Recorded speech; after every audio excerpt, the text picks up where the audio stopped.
talking about that, I want us to. There are a lot of things I want to ask you under what you've said, but I just want this. I want to get this point. Let me just go back to my question. Yes. But at what point does an organization or a party be declared opposition? Well, the work of the opposition is to keep checks and balances. Okay. There's someone by the name Montesquieu, Baron de Montesquieu, is the one who had came up with the idea of checks and balances. The opposition, the main duty of opposition is to make sure that the government does the right thing. Fellow Kenyans, it's a very wonderful day and a very wonderful moment that I'm being visited here by two gentlemen. I just want to give them time to introduce themselves before we get into discussion. On my father end, we have got Dan. I'll just give him time, a brief moment, to tell us more about himself, his name, just his name, and then we come back, we continue. Now, Dan, karibu sana. Thank you, Boniface. I'm happy to be here. My name is Dan Lukorito, and I'm very glad to be here for the first time at Bonita Media, and congratulations. Thank you. I know we are going to go places. Oh, we have Thank to. you. Karibu sana. Thank you very much, Boniface. I'm very, very much happy to be here again as we talk matters to do politics. Yeah, okay. My name is Thomas Omao. Yes. Now, fellow Kenyans, as we all know that Bonita Media deals purely with politics, analyzing what is happening in the country and also outside the country, that is outside the continent. I do tell you that communication is the key thing in any form of communication. You can as well tell us where you're watching this video from. Within the country, tell us which county number you're watching from, and if you're outside, tell us which country, or drop us the flag at the comment section. Those are watching from TikTok, those are watching from YouTube, you can as well tell us how this show is going and how you are enjoying it. Now, as we get into this discussion, I've got two things that I want us to talk about. I want us to start talking about tribal mobilization and also economic mobilization. But before that, Honorable Dan, Yes. I have a question to ask you. You are working in one of the movements. Yes, I was working. You are working in a movement. I'm actually still working in one of the movements. Okay. It is only that after the election we took a bit of time to rest and see whether the government was delivering on what it promised. Okay. And unfortunately we were disappointed. But that doesn't mean that we gave up. I'm a co-founder of a Transform Kenya movement, okay. A movement that actually helped put Ruto in power in the last election. And that is what we are doing now. We are organizing for 2027. So if you've not yet joined this movement, please, we will be sharing our links. Those of you we worked with in the last election, we are going to work again. We have started organizing, and I encourage you to start organizing the ground. The movement is Transform Kenya Movement, or TKM. See you in the next election. Thank you, Boniface. Do you want more information? I wanted to ask you something concerning that movement. You said very well that you are, in fact, you're the team that made William Ruto become the president. Exactly. Right? So what changed along the way? Why is it that if at all you made William Ruto become the president, then what made you differ with him, or why are you not in the government?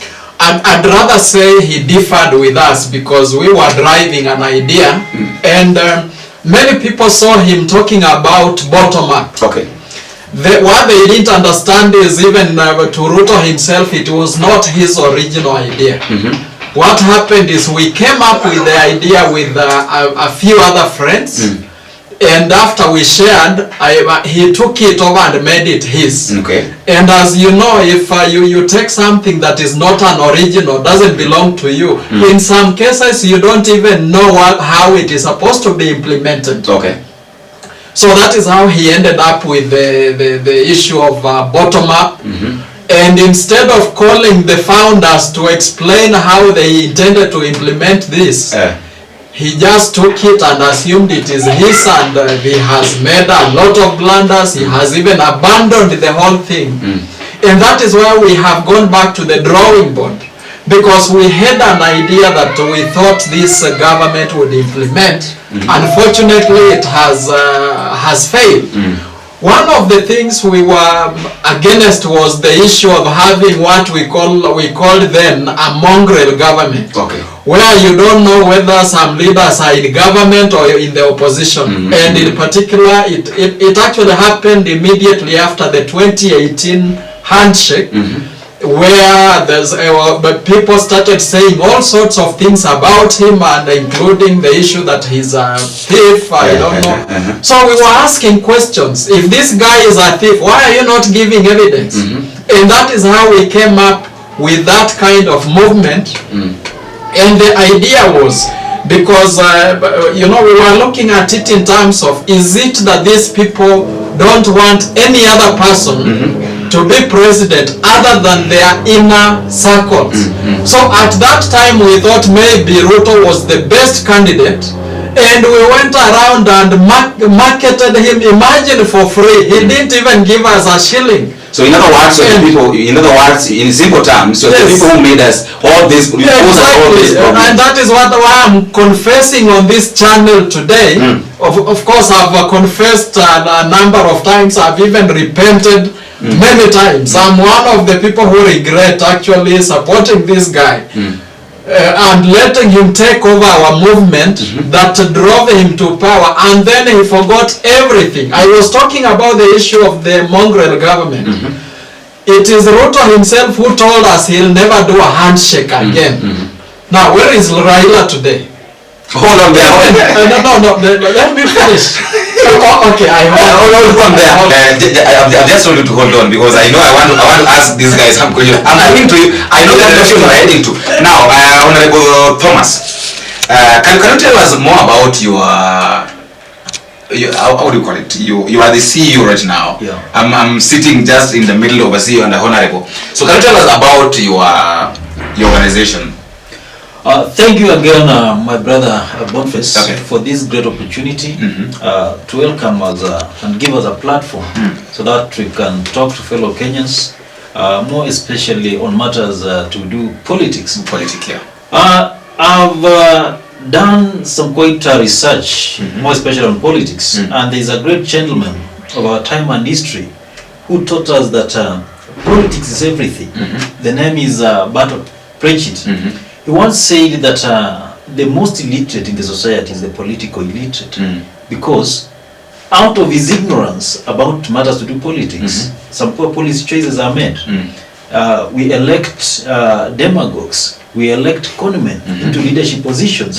So Bertolt Brecht said that the most illiterate person in the society is the political illiterate, and thus he encourages us, he encourages people in the society to rise up to the occasion and participate in the political affairs of the country.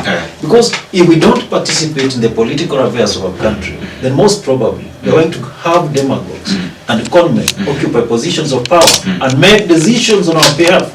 So when you meet someone in the street who says that I don't want to participate in politics, the politics is predetermined, tell that person to go out and vote and vote for the right people. I'm Thomas Omao, the Chief Executive Officer of an organization called Center for Research and Consultancy. What we basically do is we do our research. After doing research, we advise our clients who are politicians on what they are supposed to do to win elections. You know, I had a friend of mine who was vying for the parliamentary portfolio in the last elections. The guy had a lot of money. He spent up to 50 million campaigning when he could have spent 20 million.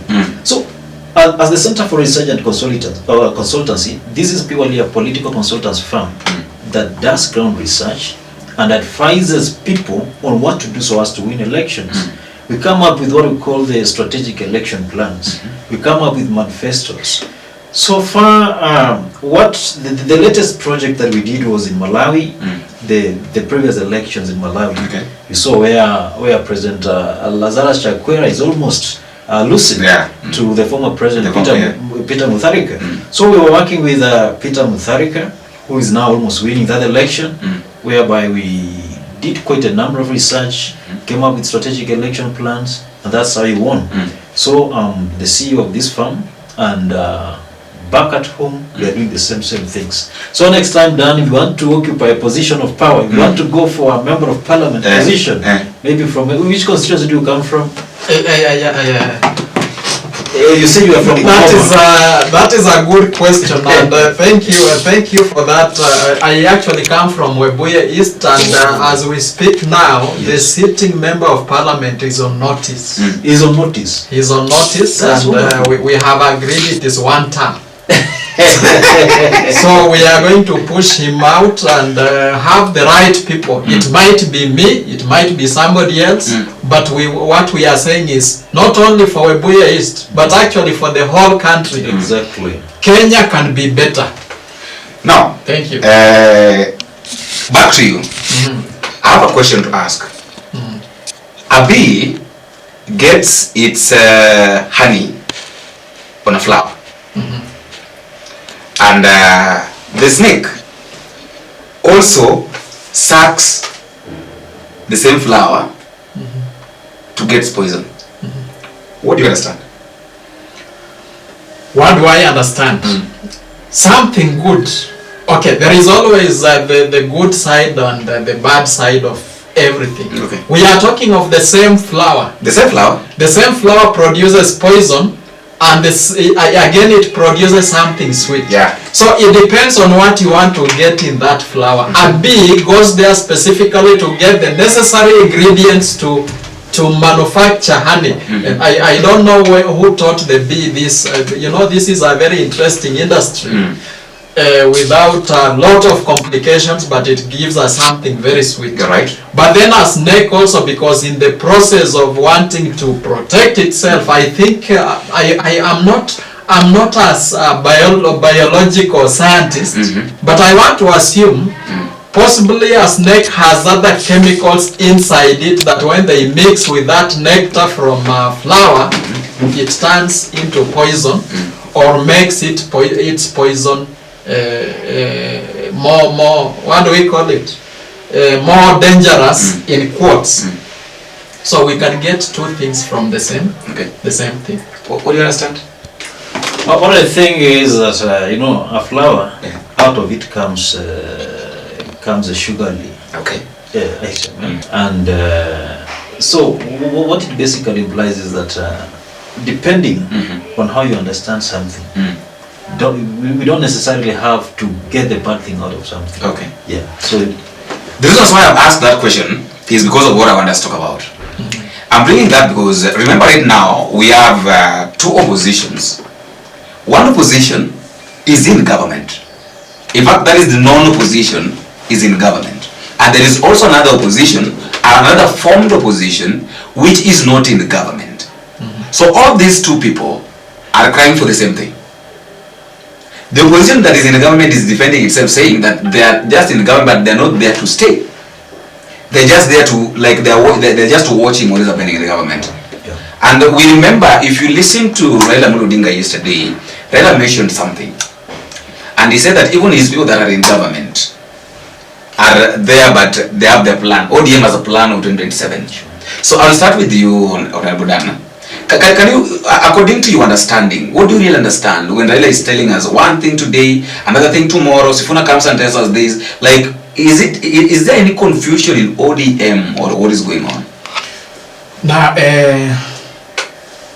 that is a good question.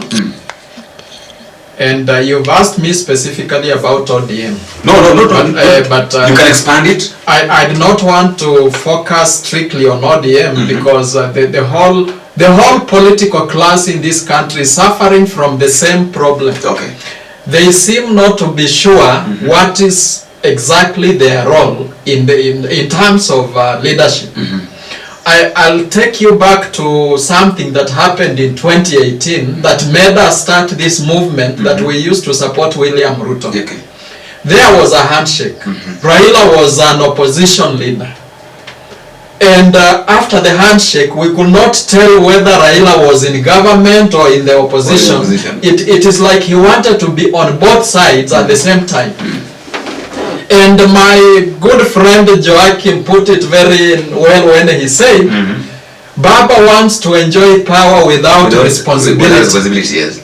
he likes, and Moses Kuria said Raila likes being in the warmer corner of the opposition. So Raila has been in politics for, since I knew him in 1989, just before we got into multi-party system. Raila has always done handshakes. He did a handshake with Moi. He did a handshake with Kibaki. He did with Uhuru. Now he has done with Ruto. In fact, I can dare say that if I were to run for president and win, Raila will come looking for a handshake with me, and I'll not agree with him if I'm in that position.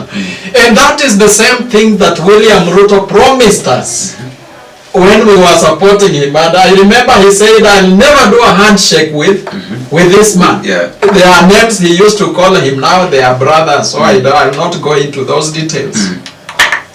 But then it tells you something about politicians. You know, politicians are like, with all due respect to prostitutes, politicians are like prostitutes. It depends on how much money you have. They just want to see what they can get as fast as possible and step out of. That is why Raila could dare in Machakos yesterday say, you know, he's running the Ministry of Finance, he's running cooperatives, he's running the Ministry of Energy, and which other one? I think there are 4. Gender. Yes, the gender. And he has several people he has personally appointed into that government. And yesterday he tells his supporters, in fact he was asking, who said that ODM will not field a candidate? I understand, you know, Raila has a very powerful kind of intelligence system, and I'm sure he has been advised and he has been told the guy you are supporting is not popular on the ground. And the truth is, I hope Ruto sees this, the truth is the ground is not for him. He better understand that. And Raila knows that, and that is why he wants to be both in government at this time and enjoy the perks and the good things that come with being in government, as he prepares to jump out just before the next election and declare either his support for another candidate or he'll run himself. Now, the Baba we knew used to stand for the rights of the people. But he said that he still stands for the rights of the people. No, that is a political statement he was making. Just he wants to look relevant, appear relevant. But we know, you and I know, Boniface, that Raila has been around for a long time, and sometimes with age, you start behaving, and that is why he was asking some other people, is Baba normal, or he needs to be checked? I think when people get to a certain age, it is called the age of senility. They start doing things like children, and they actually don't want to let go. They want to just be there. Baba still believes he has power, which he doesn't have. He lost it, and that is why the Gen Z movement happened, because these people didn't have any they could not have the hope they used to have in him like before. I'll come back to you on that. Let me ask Umwao, at what point does a party or a movement become opposition? Thank you very much for that great question, Boniface. I'd like to make a reference to the Constitution of Kenya, and to be specific, Article 3.1 of the Kenyan Constitution, and this is what it says: each and every Kenyan has got an obligation to protect and also defend the Constitution. Okay. Article 3.2 of the same Constitution has laid out a plan on how a government should be formed.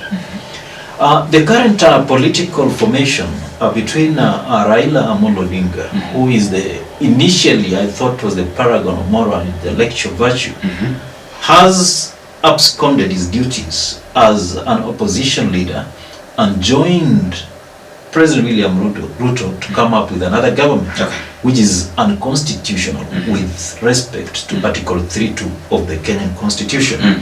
What am I trying to say? President William Ruto rode to the top echelons of power on one economic transformation agenda, Right. where he said he was going to turn around the economy of this country, which he has not done. So what I can say is that as we are currently speaking, President William Ruto is suffering from what we call the lame duck effect. The lame duck effect in the sense that he has lost his popularity that pushed him to the top echelons of power. We have the social contract theory, and the theorists who are the proponents of this theory, people like John Locke, Thomas Hobbes, and also Jean-Jacques Rousseau, taught us something. And the common denominator that underscores the social contract theory has it that power belongs to the people.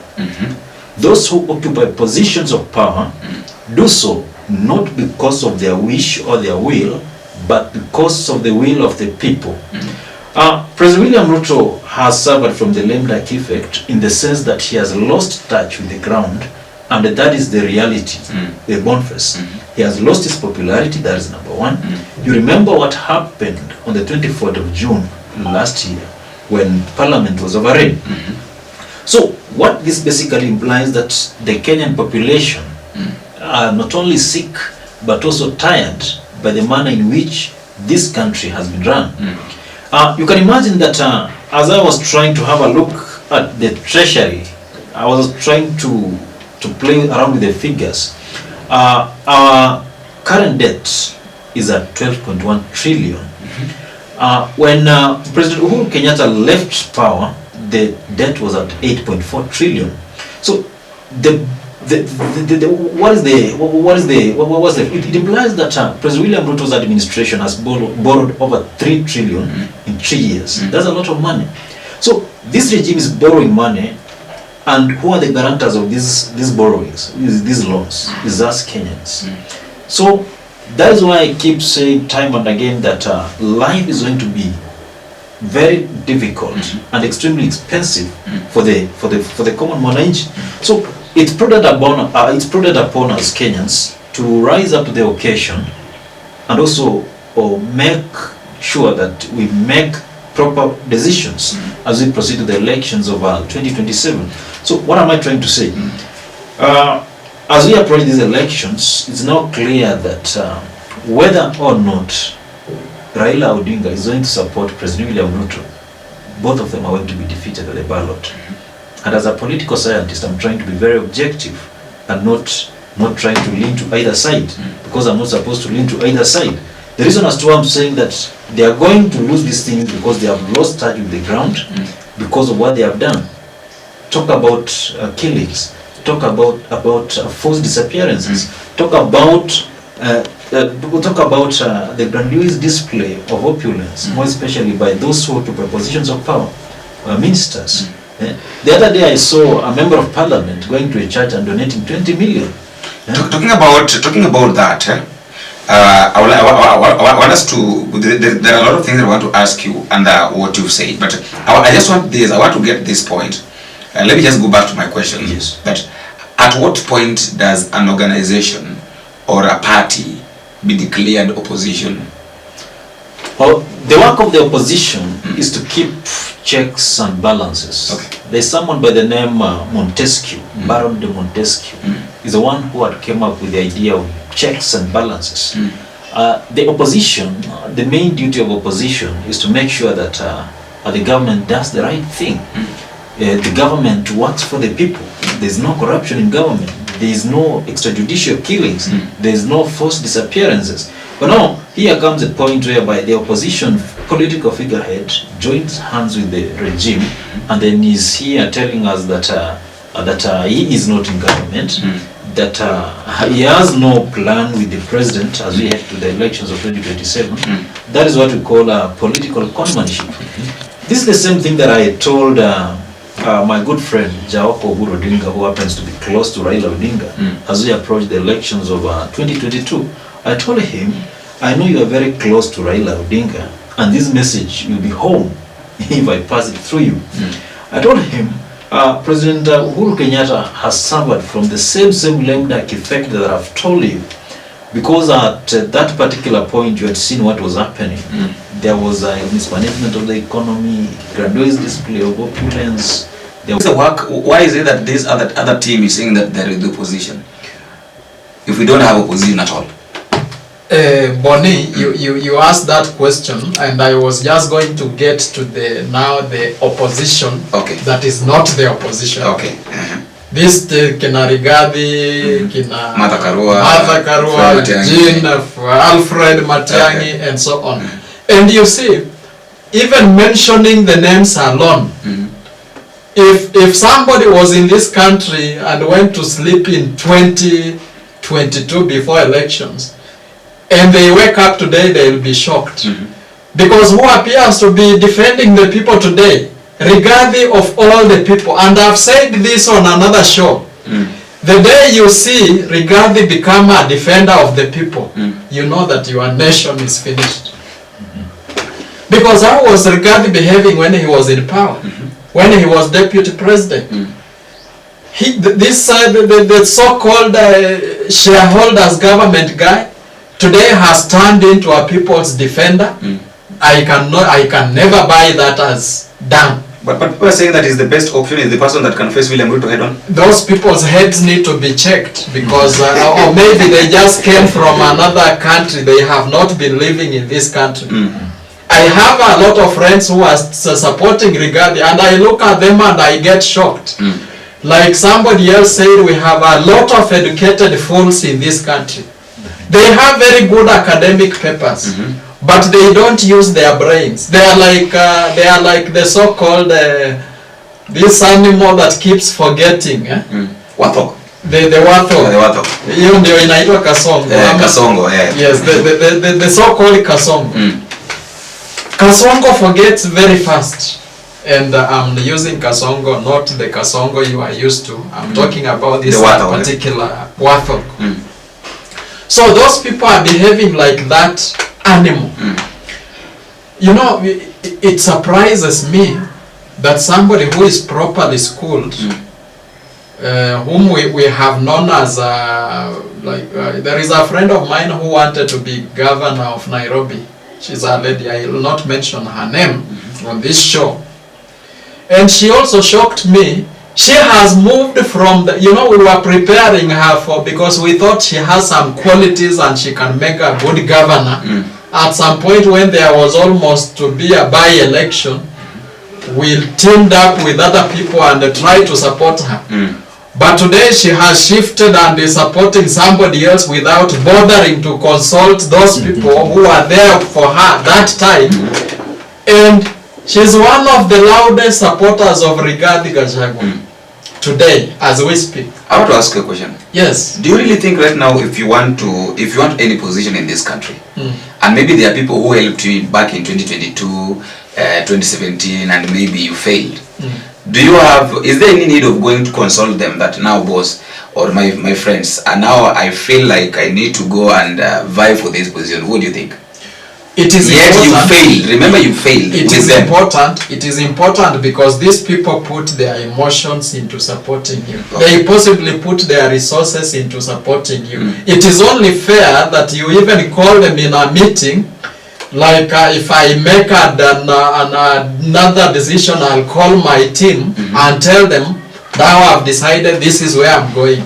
It also gives them a chance of letting go and doing their own things, than keeping people there thinking you are with them when you have already moved. I understand politics is dynamic. Things change. Who knew Ruto and Rigathi would split apart from me when God revealed it through a dream? I remember when you talked about the snake. And when I told people, some of them were laughing at me. It happened. So in other words, you're trying to say that it's very important to consult those people. It is very important. Actually, if anything to do with the people, my brother has put it very clearly.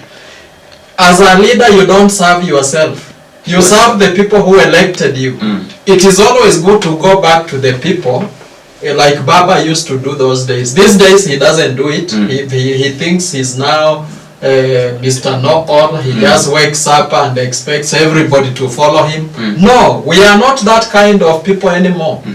Today, for us to support somebody, he has to come and consult us. He or she has to come and consult. Consult, Yes, at least to get our opinion. And that is why even us as a movement, we are saying, I'm not the sole owner of the movement.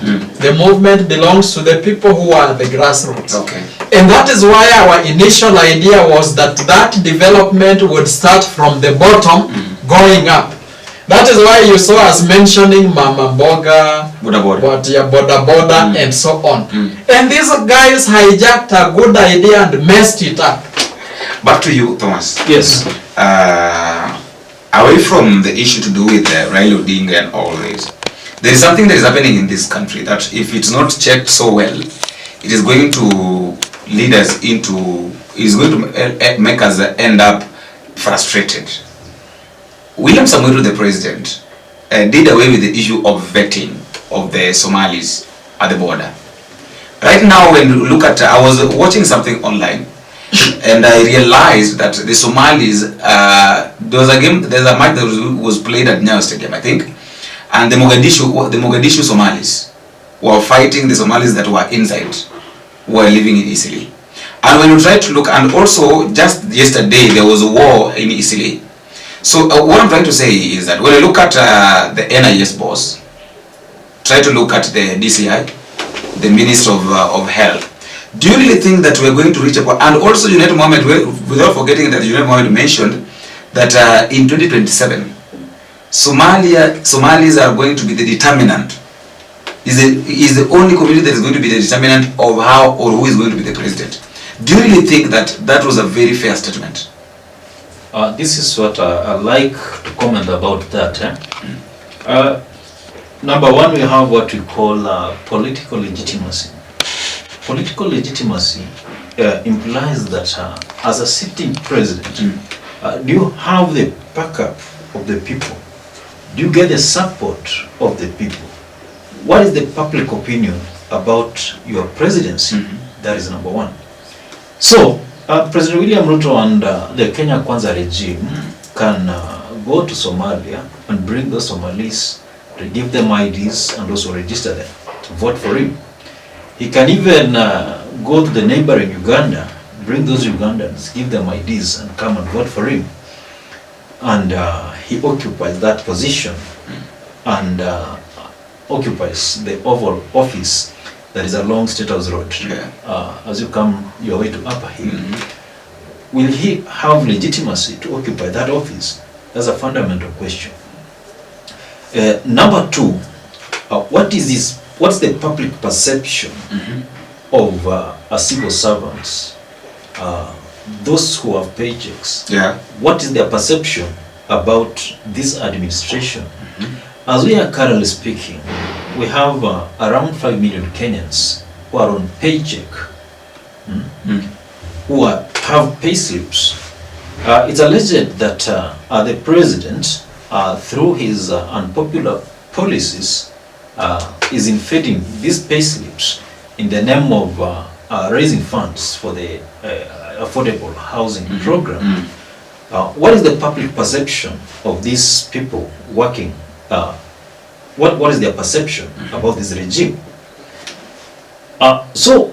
This I've said, I mentioned about around 5 million who have pay slips. And these people, they have dependents. They have their fathers, mothers, sisters, brothers. The family members. Family members.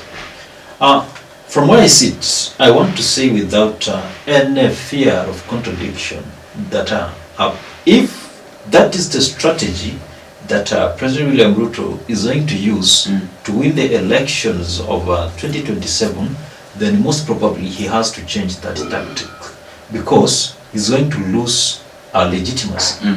There will be a serious legitimacy question.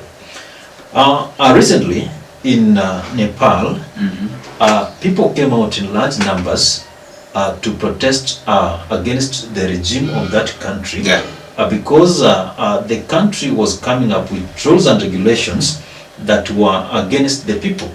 And the people said, no, we have the power to determine what you are supposed to do. Yeah, right. And this is where the social contract theory comes in, that those who occupy positions of power do so because of the mass of the people.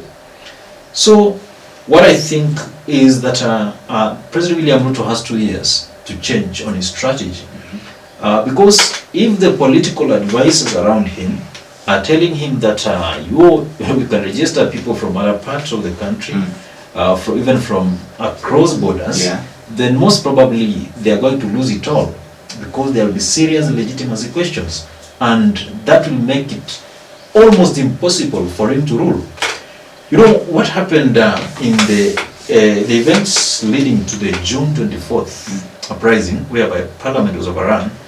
Those people wanted to go to State House, and the moment they could reach State House, Boniface, I tell you, then it implies that William Ruto could have lost his legitimacy. Yeah. Then we could have the military maybe take over, or presidential council take over. So what I want to say is that let him work for the people, let him hear the grievances of the people, and most probably, if we would win the elections of 2027, then most probably he'll come back the tramway. Here, our neighboring Malawi, President Lazarus Chakwera served for 1 term. So this is something that is happening across Africa. We have what we call the democratic renaissance, especially in the African continent. The democratic renaissance in the African continent implies that we are reaching a point whereby power is determined on the ballot and not by the bullet, whereby elections are won on the ballot. You see what's happening in Ghana. Someone is defeated and he accepts defeat. Mutharika got defeated, he accepted defeat. So what's happening is that if the president is not keen enough, then most probably he's going down the annals of our political history as the first sitting president since this country gained independence to serve for only 5 years. And if he'll come back the tramway, it will be a question of another day. Asira ya mwisho. Honorable Thomas, as we wind up, can you tell us your last remarks, maybe? As a governance expert, I'm very, very much concerned when our economy has been run down by those who are in positions of power. And as Battle Playshit has at some point told us, the most illiterate in the society is the politically illiterate. So I believe we don't have politically illiterates outside there. This forum will be meant to educate and also lead people going forward to make better policy choices, to educate people on the kind of leaders that we want. Article 10 of the Constitution, Boniface, tells us about the national values and principles. Chapter 6, leadership and integrity. We have very good laws, very good regulations.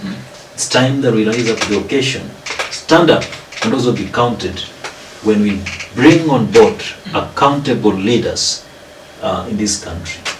That is what I have for our viewers. Otherwise, I thank you very much for being with us since we began this show. Thank you very much, Bonnie. Thank you. You are... My last comment, let's go back to Transform Kenya movement. We stand for 3 things. One of them is honesty. The second pillar is integrity. And the third one is justice for all. I want to invite you all to support us. Join us in making Kenya a better country. But this transformation is inevitable. If we don't do it, the next generation will do it. So let's do our part when we are alive. Then in the process, the other ones will come and find a better country. Help us by joining Transform Kenya movement. God bless you. And thank you, Bonnie, for inviting us today. I look forward to the next session. And I want to remind you to subscribe to that channel. Don't just watch, subscribe. We want to grow this channel because it is the one we'll be using to communicate to you. God bless you. Let me say this as a wind up, fellow Kenyans, those who've been watching on TikTok and those who are watching on YouTube and those who will be watching this recorded interview. But There is something here which I would like you to know or to look at. That whenever you are in a place and you meet fools, you are in the middle of fools, and maybe the fools are around 5 and you are amongst them, and you're trying to count the number of fools that are there. Rest be assured that there are not only 5 fools, but there are 6 fools, including you. After all, guys, that's just my thought, and that's all we have for today. And until we meet again in the next video, if it's possible, I have been your host, Boniface. Please don't forget to subscribe. Subscribe. Bye bye.